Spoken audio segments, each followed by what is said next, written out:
哇！成個洗手盤爆晒嘅，啲磚俾人鑽咗個窿都得嘅。污糟咗，原來係直情有個窿喺度。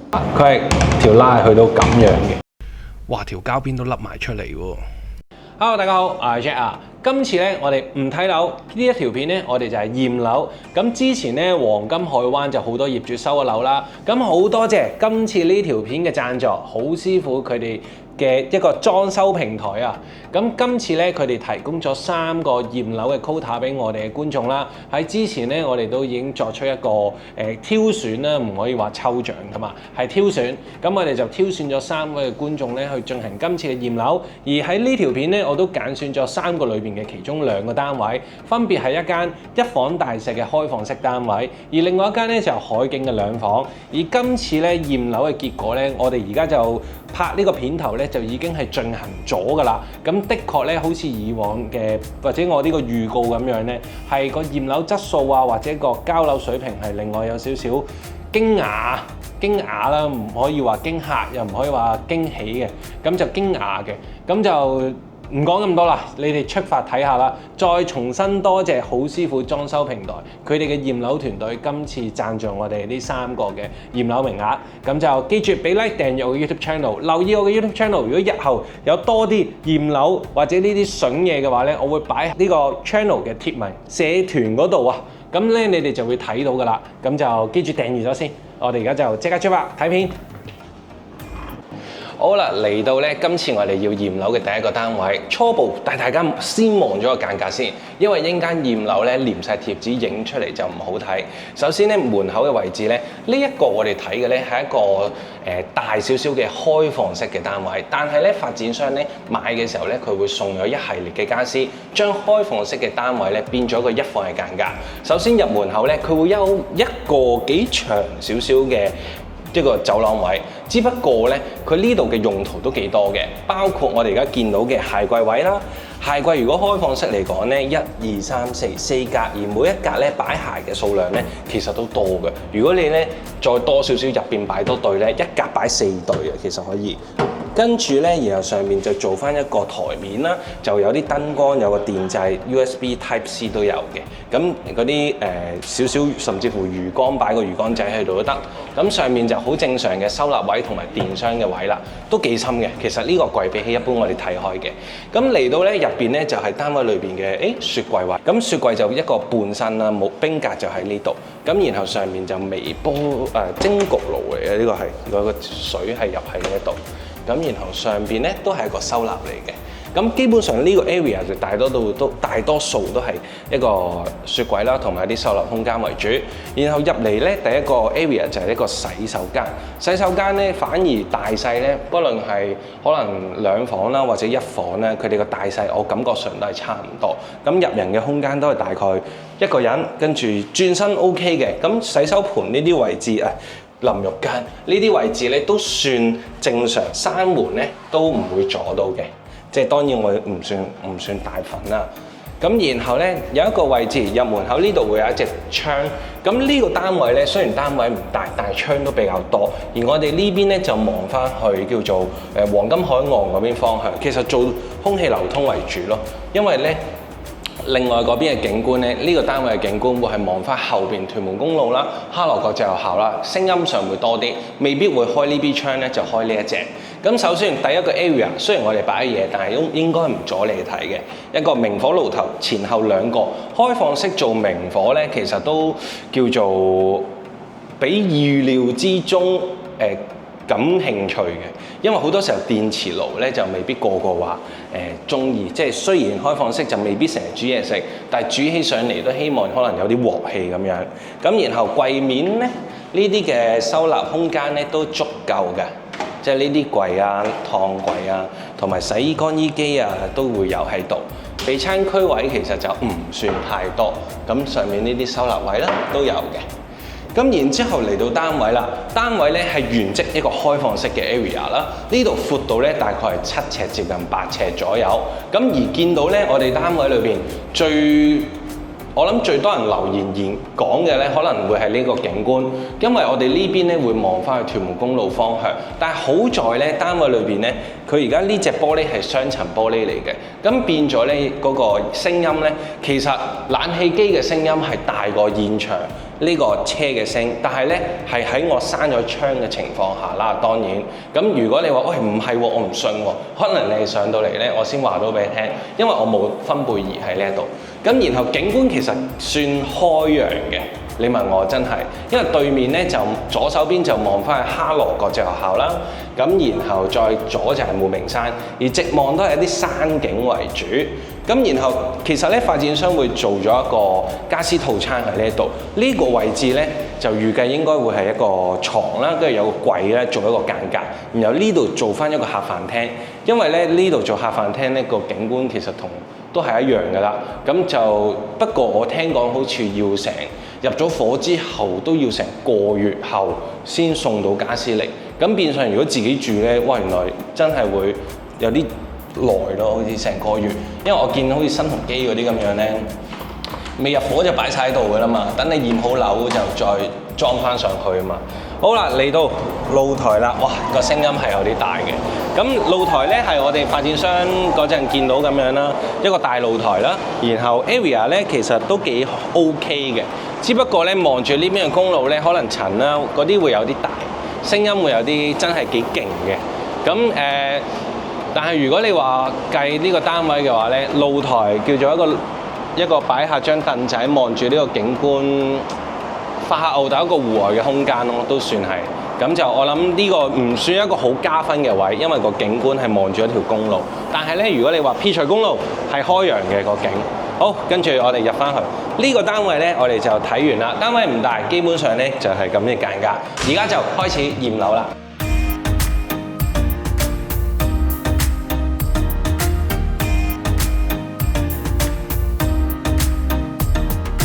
如果咧你準備入伙或者想驗樓、想裝修嘅話咧，都可以揾佢哋傾下，佢哋會提供免費嘅配對同埋報價。影片嘅資訊欄咧會有條連結可以 click 入去。咁而家咧預約諮詢咧仲有阿 Jack 嘅專屬優惠。咁大家咧記住去影片嘅資訊欄了解一下啦，唔好錯過啦。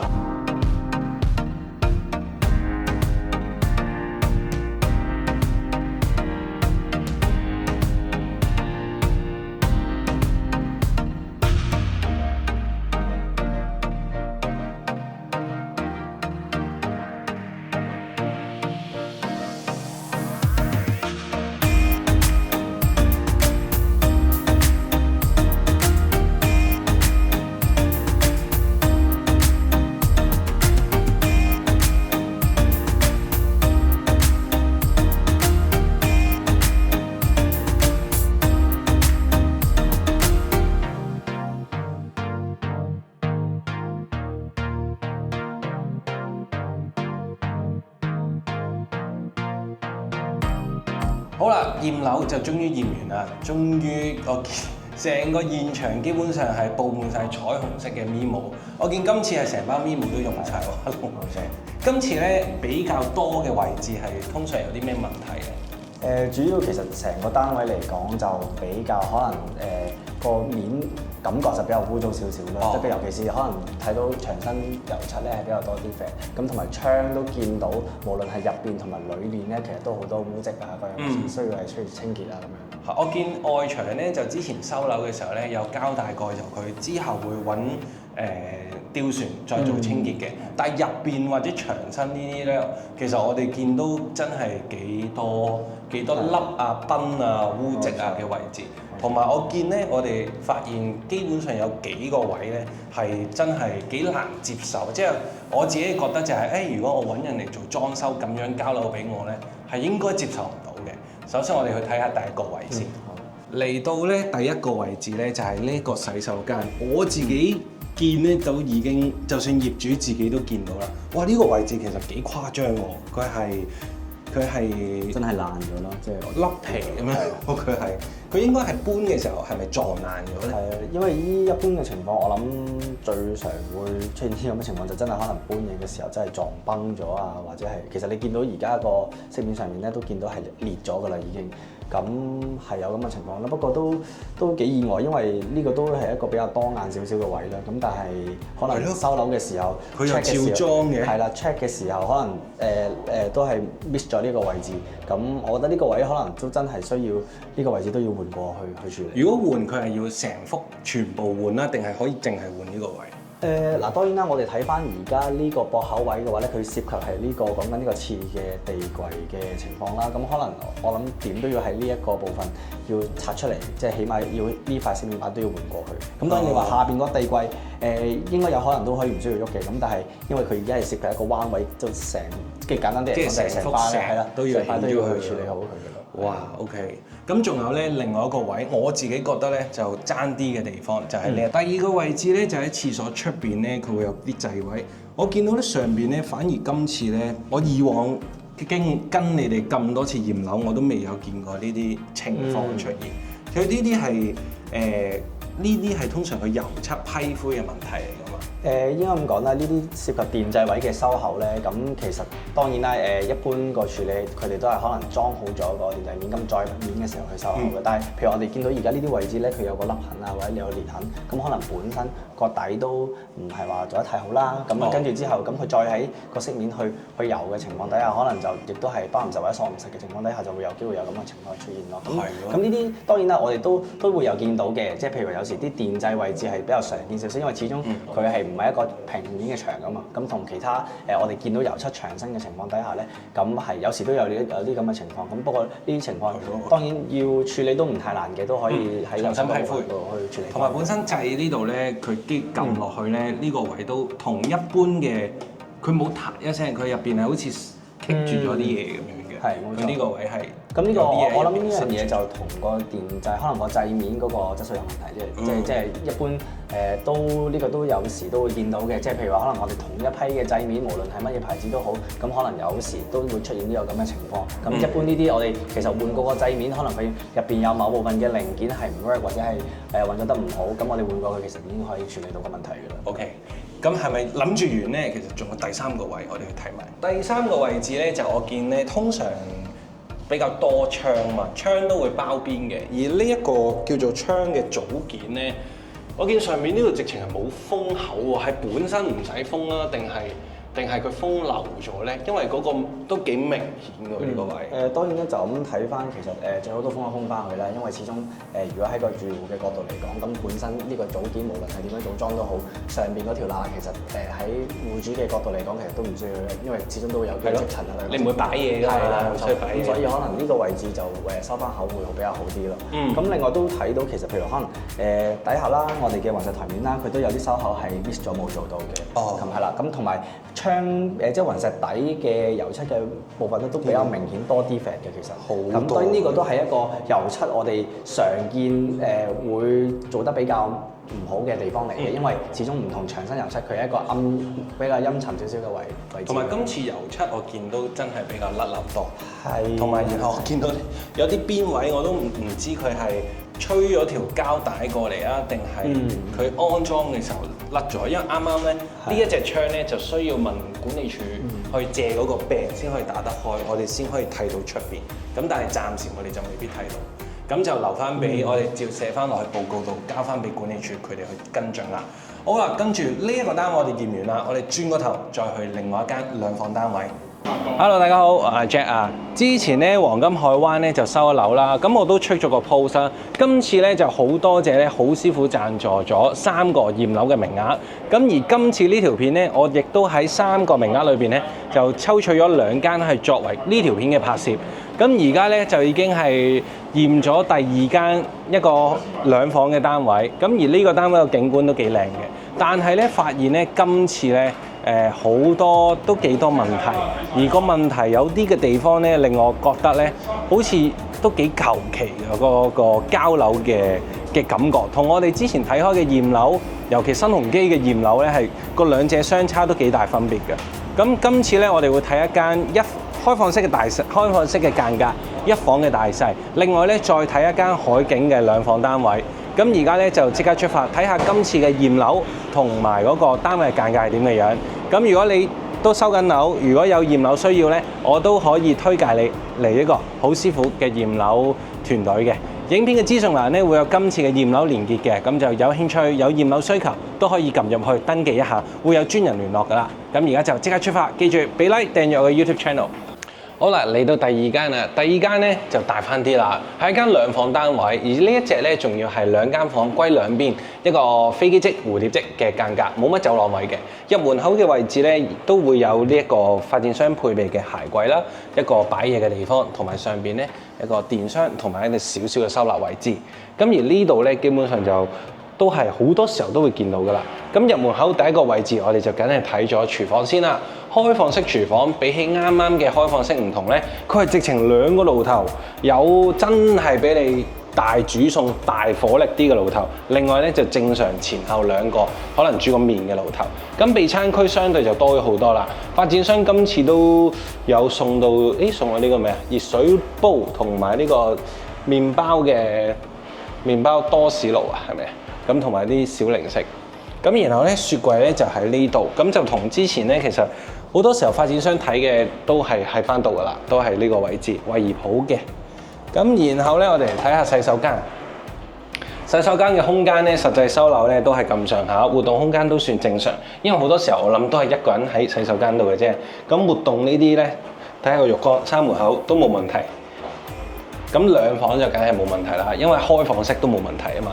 咁然後咧，我哋就嚟睇主人房先。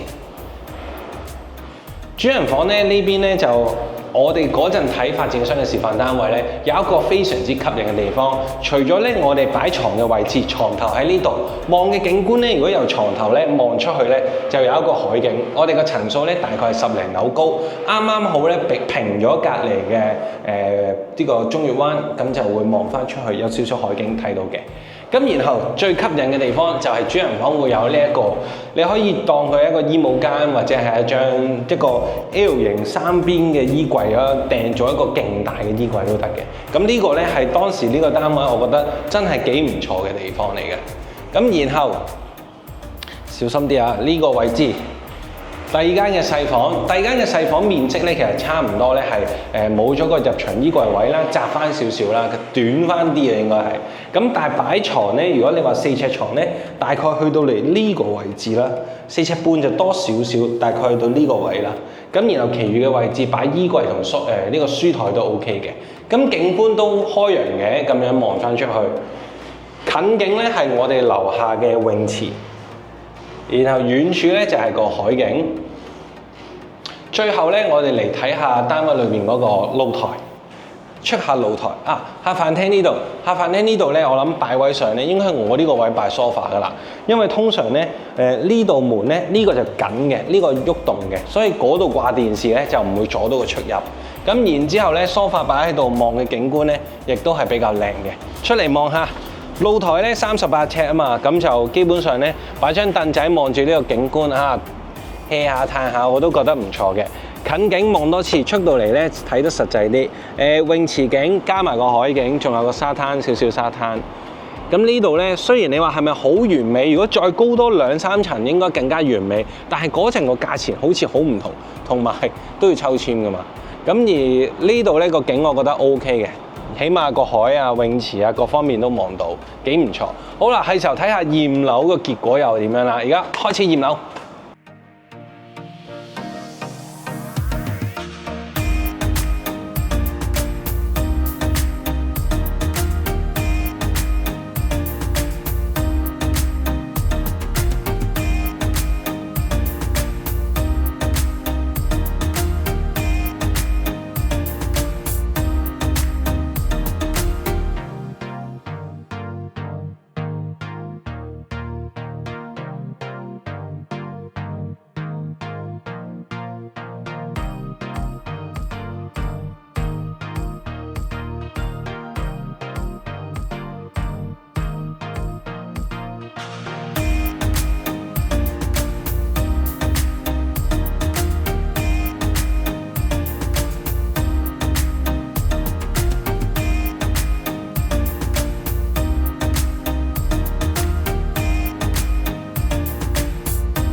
好啦，咁就驗樓終於驗完啦。首先咧講下今次發現嘅地方咧，除咗一般我哋見到嘅油漆位置咧，有啲問題咧，今次發現到都有少少，算唔算係嚴重啊？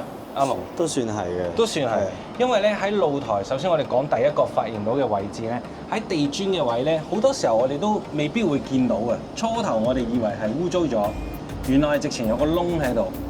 係啊，咁啊呢個情況其實都唔常見啊，因為始終第一啦，呢啲磚面嘅情況，任何我哋鋪設呢啲咁嘅情況底下咧，其實都唔應該個表面會有真係出現一個窿嘅情況啦。因為亦都咁講，我哋去睇翻呢個窿咧，其實佢係有一定嘅深度喺入邊嘅，即係唔係一個類似崩花或者撞崩撞花出現嘅情況嚟嘅。咁尤其是係地台嘅磚啦，地台嘅磚即係代表其實佢有機會會掂到水啦，尤其是係戶外啦。咁可能亦都有機會會長遠嚟講啦，可能有機會如果真係去到底嘅話咧，會有機會有積水嘅情況出現。咁呢一樣嘢係即係當然一定要係盡快填翻，係就算填翻去或者係換嗰塊磚去處理翻。明白。咁另外咧，今次除咗呢啲嘅地磚位咧，喺收口上面咧，今次會比較多問題。係啊。例如我哋見到一般嘅我哋啲駁位嘅收口啦，甚至乎咧，我見咧係咪呢啲嘅位置啊？呢啲咧，即係我諗我一啲五金配件上邊可能都有少少需要再揸執啦。譬如話後邊呢度都好多呢個位置啦，其實都比較明顯嘅。咁可能見到呢一隻趟門下邊底呢個五金配件咧，其實成塊已經係翹起咗。咁其實呢一個情況當然啦，佢要換㗎咯喎。係啦，其實呢個都要即係修補翻佢啦。因為始終當然你話人手上面你未必可能日常生活都未必會掂到呢個位置。咁但係你明顯都見到佢係翹起咗，有個咁嘅情況，其實都要處理翻佢先咯。係咯，即係長遠嚟講都唔知會唔會影響到個趟門去運作。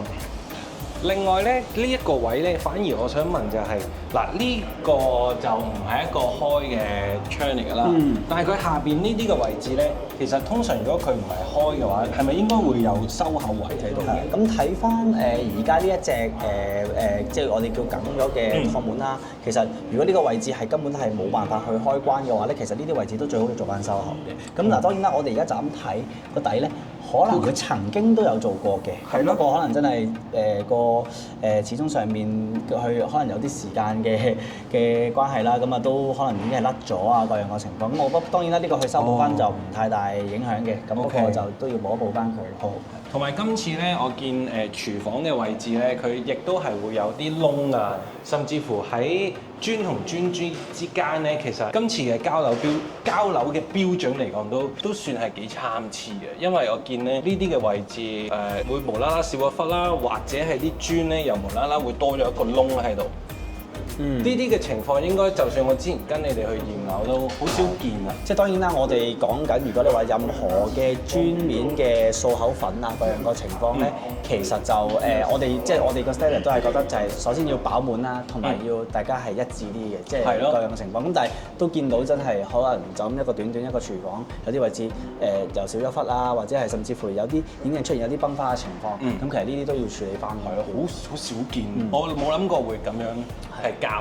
咁同埋咧，今次油漆上咧，尤其我哋見到一啲天花位咧，佢會零零舍舍可能會有啲嗰啲叫咩撲起咗嘅地方，有啲有啲唔平嘅地方啦，又唔係話佢撲起嘅。咁而今次咧好多地方照正常嘅一啲污跡啊，或者係一啲線灰凹痕花痕嘅位咧，都係一如既往我哋之前睇開放式嗰間咁樣，都會每一埲牆都會比較多嘅。另外咧喺門嗰方面咧，今次都有幾個問題，例如咧佢呢個咧門正常一般我諗就未必好似我而家咁樣閂咗道門，如果你有風吹嘅時候咧，道門就會嘭嘭聲㗎啦。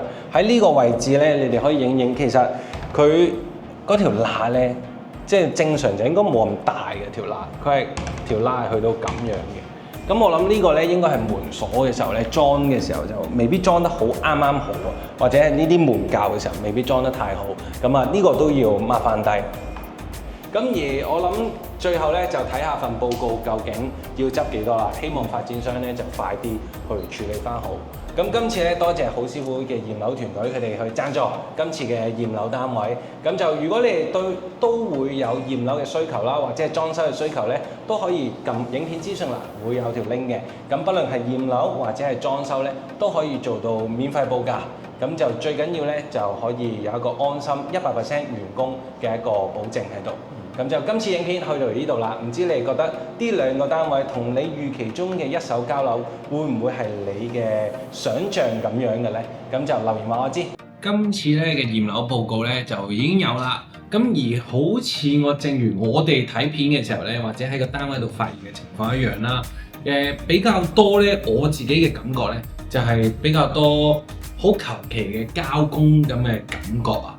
而有啲嘅位置咧，就真係未必可以太接受到。我自己係接受唔到先啦，起碼唔會接受到個地磚度佢會開咗個窿，喺個牆嗰啲磚度又無啦啦有個窿。而喺嗰啲罅度咧又冇咗一忽嘅，我又真係我覺得幾離譜添嘅，可以話係。而至於最尾執收成點樣咧，都要等過一段時間先知啦。因為而家咧都係啱啱好入伙嘅階段，相信執收嘅部門咧都非常之忙碌㗎啦。咁今次嘅影片咧就去到呢度啦。至於呢個驗樓報告嘅分數係幾多咧？今次我就唔講啦，不如咧你哋留言就話我知你認為嘅分數係幾多啊？咁就大家分享下，同埋咧有啲乜嘢地方你覺得比較欣賞，有啲乜嘢嘅地方你覺得最唔欣賞，都可以留言話我知嘅。咁就大家分享下。今次影片去到呢度啦，多謝你哋收睇到呢度，記住俾 like 訂閱我嘅 YouTube channel，我哋下段影片再見，拜拜。